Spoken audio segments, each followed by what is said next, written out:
Shalom from Jerusalem. This is TV7's Israel at War update. And as we're set to deliberate, of course, the latest on all developments here in Israel, throughout the region, and beyond, it's always important to mark the date when the Islamist Hamas and its terror affiliates from the Gaza Strip had launched an onslaught on southern Israel, of course, declaring war by perpetrating a massacre and kidnapping approximately 250 people, 98 of them still in Hamas captivity to date. 467 days ago was when it happened, and today we're still waiting for a response from the Islamist Hamas to the final deal or final proposal as is put forth by the United States, Qatar, and Egypt. Ongoing negotiations, of course, in Doha are taking place, and to discuss that, TV7's editor-at-large, Mr. Amir Oren, what can you tell us about the latest? So unofficial sources being fed information by either Hamas in Doha or the mediators have told various Arab channels that Hamas has indeed agreed to the deal as presented by the mediators. However, communications with Mohammed Sinwar, who is in charge of Hamas, at least in the southern part of Gaza, and who is being surrounded by hostages as his insurance policy, this communication is very difficult. And we don't know what signal exactly was devised between Sinwar, he is of course the brother of the slain, justifiably, leader of Hamas, Yahya Sinwar, the signal between Sinwar in Gaza and the interlocutors in Doha. Maybe his passivity is taken for yes. And therefore, there could still be complications. The mood in Israel is very anxious. Obviously, the families, but the entire nation is on edge. To find out exactly when the first hostages in this batch are going to be released, what is going to be the sequence and pace, what is going to be the price, especially in Palestinian murders released from Israeli jails rather than serving the full life sentences. So every hour brings a new and sometimes conflicting message, and it seems to all converge on the 20th of this month, 5 days from now, at least a few hours, perhaps a full day before the inauguration of President Trump. Indeed. Well, turning to elsewhere in central Israel, we're joined by Brigadier General in Reserve Dr. Amnon Sofrin, formerly the head of the intelligence division at Mossad, as well as a senior IDF intelligence directorate officer. It's good to see you, General. I'd like to immediately ask you about the context of the current talks ongoing. Still, there are a few small details that are being hammered out, at least to circulating reports that we're hearing from Doha. What is the major point that we should focus on within this context? I think, first of all, there is a lot of fog on what happens in Doha and what really was agreed upon and what is not agreed upon yet. But the fact is, as long as we understand that there's going to be a ceasefire of 42 days, in which on the day 16, they will begin discussing the second phase of releasing people that are being held in Gaza. And in the end of it, Hamas consistently demand that Israel will get out of Gaza, that will be a full ceasefire guaranteed by international community.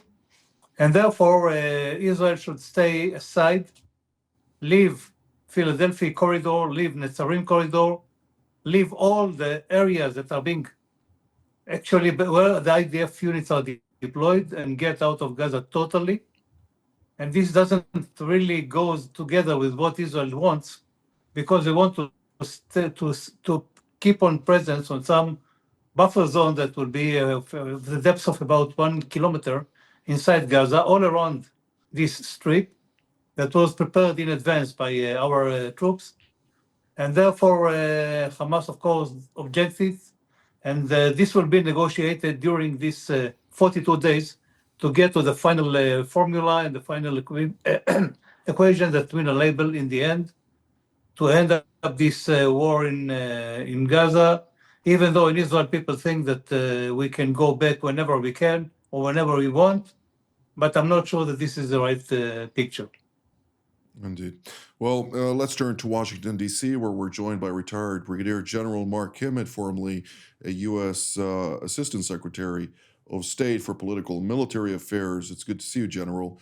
I'd like to hear your 2 cents on the current negotiations. We saw the outgoing U.S. Secretary of State Antony Blinken coming out and laying out a certain post-conflict plan, which he said he would then deliver to the incoming Trump team, irrespective of the different schools of thoughts when it comes to foreign policy between those two teams, in which he is hopeful to see some sort of two-state solution emerge out of this plan.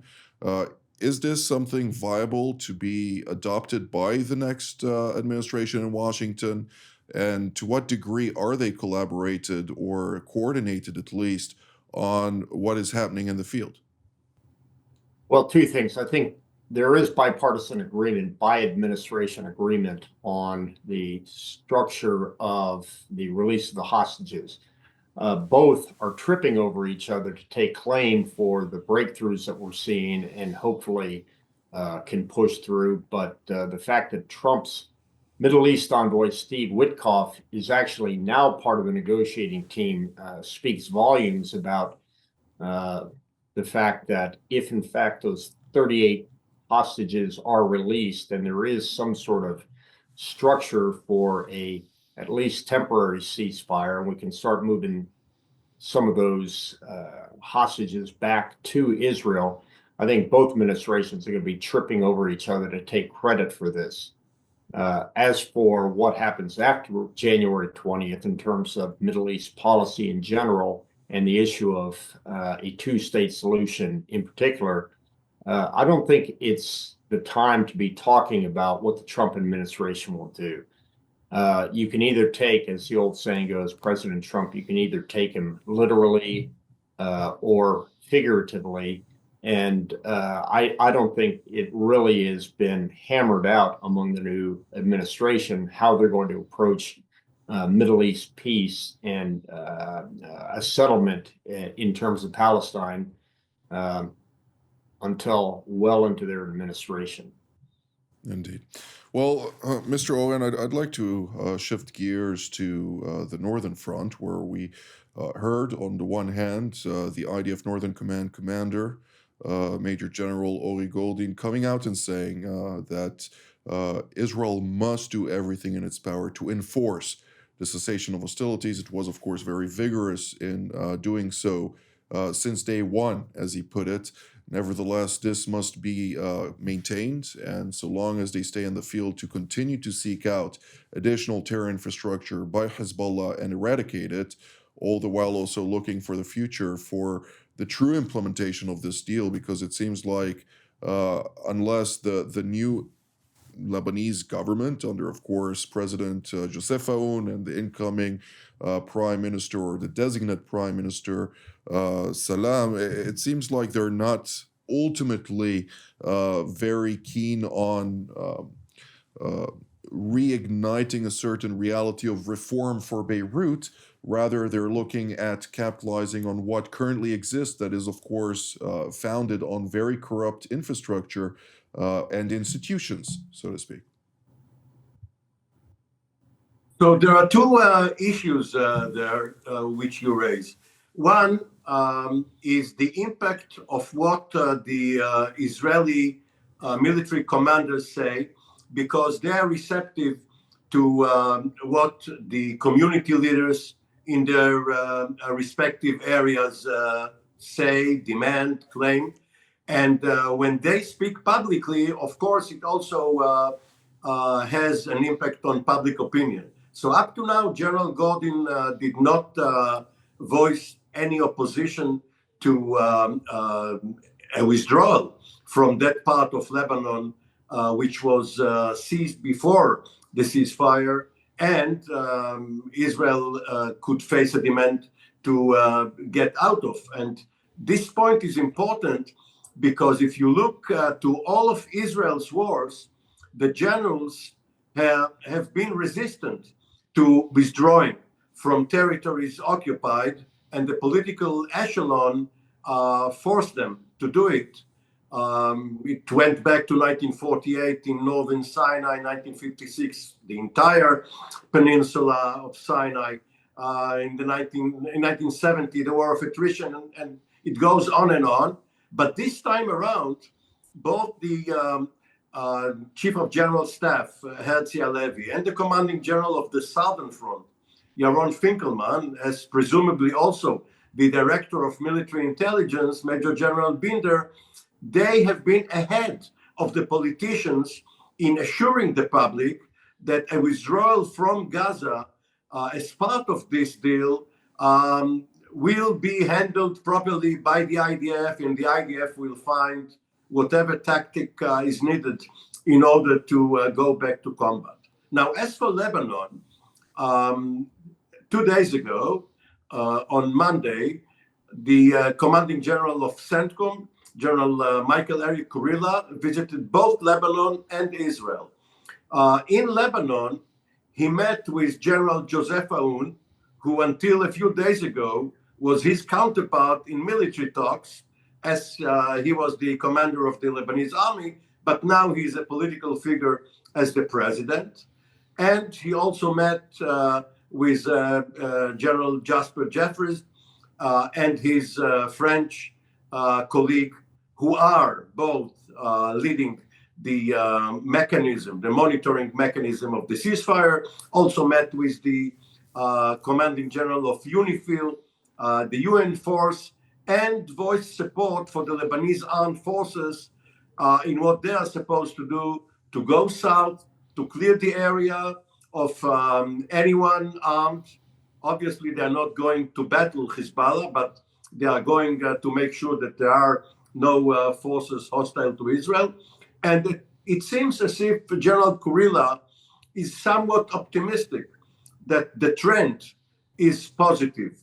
Whether this will lead to a full implementation of all of the clauses of the agreement remains to be seen. I'm not sure how much General Kurilla is actually optimistic about this. I think he's quite clear-eyed about the complexities of the Lebanese theater, particularly in the current circumstances in which Hezbollah is not defeated. It may be on its knees, it may be in the worst situation it's been in for quite some time, but it's still a political force to be reckoned with. It has still many tools at its disposal. And therefore, I'd like to ask you, General Sofrin, when we're talking about Hezbollah, we saw just last night there were clashes between Hezbollah and Hayat Tahrir al-Sham in Syria on the border region. This has been going on for a couple days now, where they're exchanging fire. And we're seeing that while losing the political game maybe in the Lebanese parliament and the designation, of course, of the prime minister and the appointment of the president, it's still not intending to roll over and just play dead. It's going to push back where it can, and it's going to vigorously pursue the vision which has been set for it by the Islamic Republic of Iran, and that is to remain hostile to Israel. Is there a scenario in which the two forces, the LAF on the one hand, the Lebanese armed forces, and Hezbollah are not on a course of collision?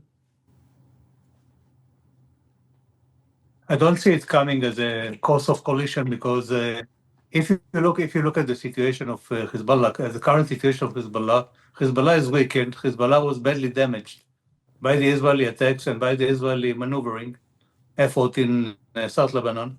They were driven away north to the Litani River, even though they tried to get back and to sneak back into areas in South Lebanon, but nevertheless, we are observing that, and we try to deny them as much as we can. And we keep on acting and we keep on attacking, claiming that the Lebanese armed forces are not capable yet to handle Hezbollah, and therefore we have to do that by ourselves. But I'm not sure that Hezbollah, sorry, I will have to rephrase. Hezbollah is not done and is not giving up, it's not waving the white flag. Hezbollah will keep on fighting, will keep on rearming itself, even though it has its own limitations, since, first of all, the Iranians cannot support them right now.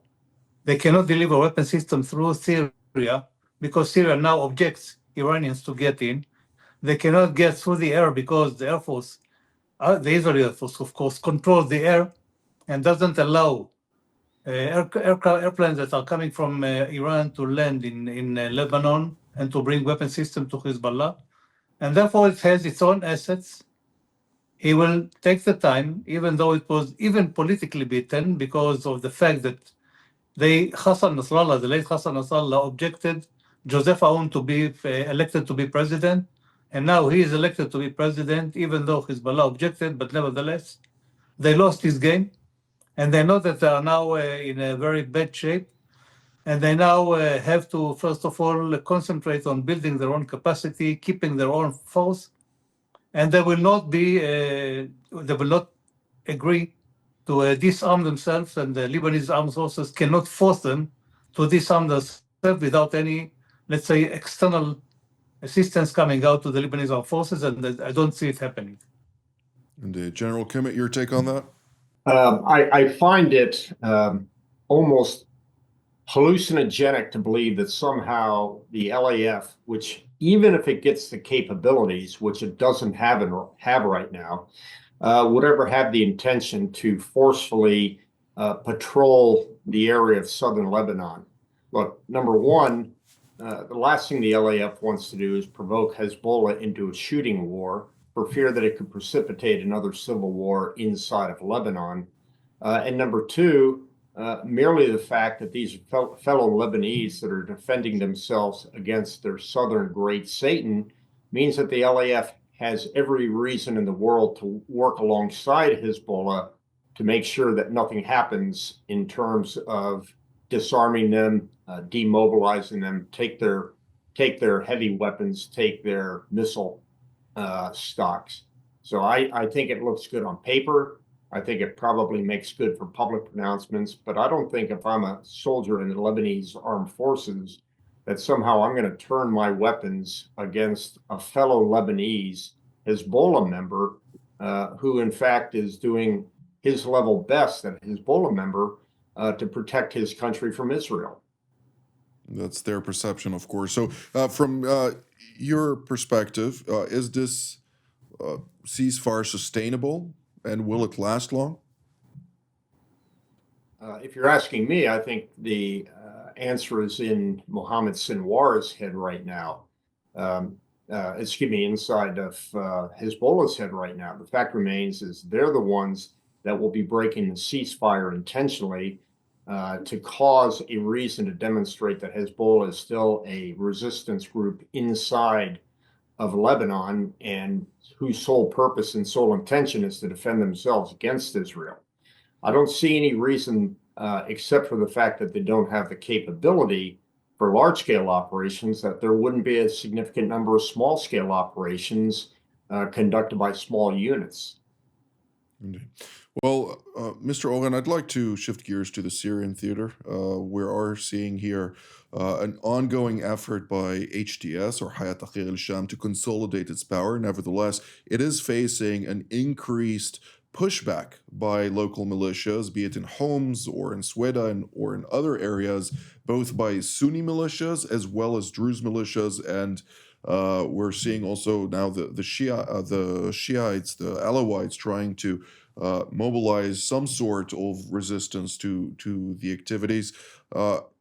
Is there a scenario in which we see this very much fluid situation once again get into a war state of sorts, particularly also taking into the account that the SDF, which is backed by the United States, is currently in a standoff with Turkey, and there are various forces at play, be they Saudi Arabia, the Emirates, Qataris, and even Israel in this context.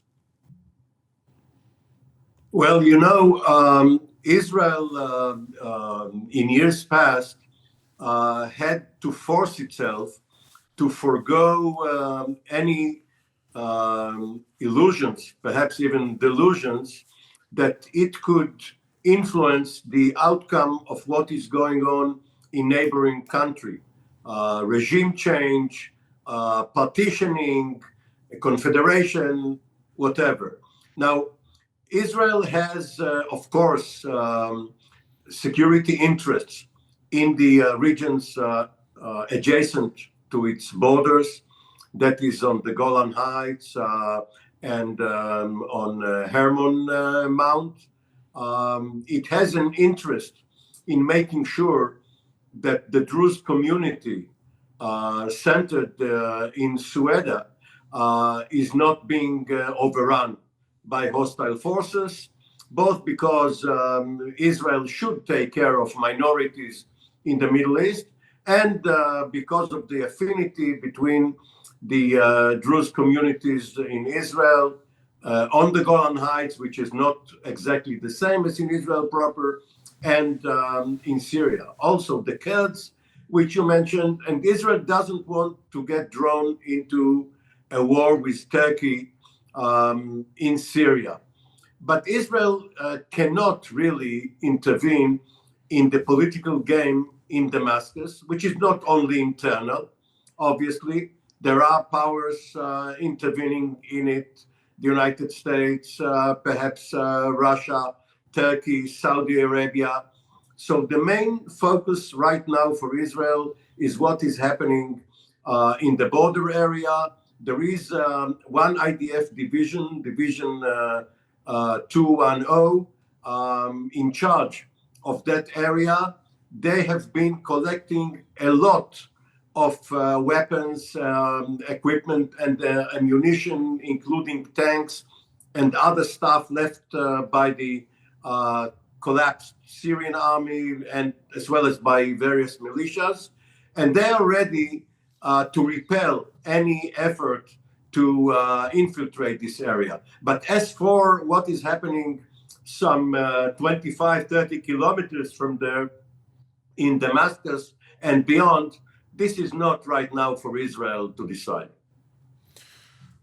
I am pleased to be able to disagree with you fundamentally. I think that Israel has a responsibility not to meddle in the internal affairs of Syria, but to ensure that a jihadist organization does not consolidate power in Damascus that will then cause a very, very long-term strategic threat to the state of Israel. And if it is delusional in thinking that this won't evolve unless something of sorts will happen, of course, it needs to make sure that its 2 cents are taken into account both in Washington and elsewhere. But that is my opinion, and God willing, this will also emerge into reality at some point. But do you mean, Jonathan, that Israel should commit forces, ground forces, to fight HTS? I will not make public statements on this matter for reasons that you are well aware. General Sofrin, I will like to ask you particularly to give your perspective on the Syria file. You have roughly 1.5 minutes, and then General Kimmich will follow up also on the Syria front. Go ahead. I think that we should observe very carefully what happens in Syria, because there is an opportunity and a risk as well. The opportunity is that we have another, first of all, another regime, less hostile probably, I hope, but it's less hostile to Israel. It will be most occupied in what happens inside Syria to rebuild the capacity of Syria, to build the regime, to stabilize the country. And therefore, Israel will have what we call a quiet area, but we have to keep an eye open on the Golan Heights to make sure that nobody tries to sneak in and to build up capacity to be able to engage Israel from the Syrian side of the Golan Heights.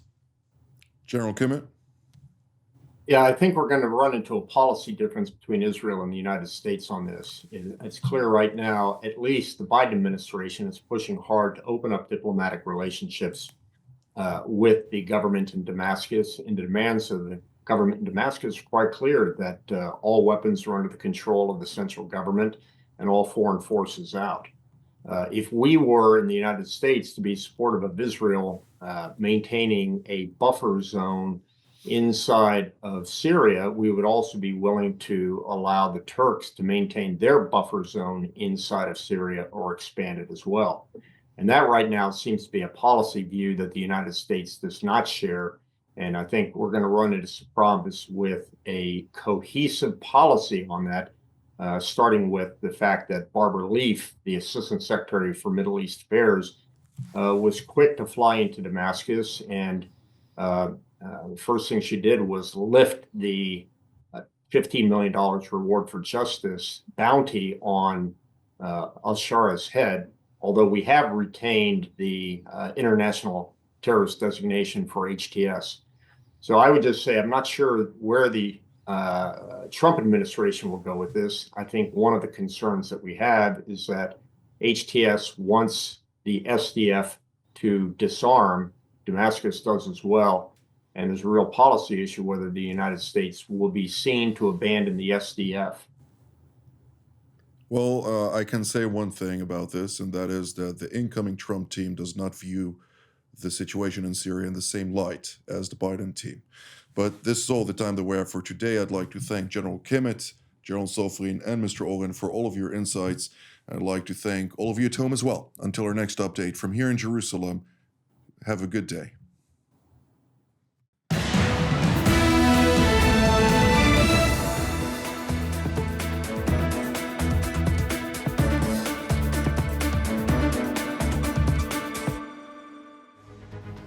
Shalom, I'm Danny Ayalon, former Israeli ambassador to the United States, former deputy foreign minister and member of Knesset. Today, I'm very privileged to be hosting TV7's Middle East Review and also being a panelist of the various shows of TV7, which I find the most enlightening, most educating if you really want to understand the world, the global scene as well as the regional scene of the Middle East.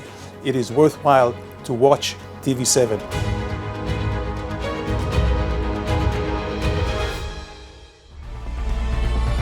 Jerusalem Studio, now available on Spotify.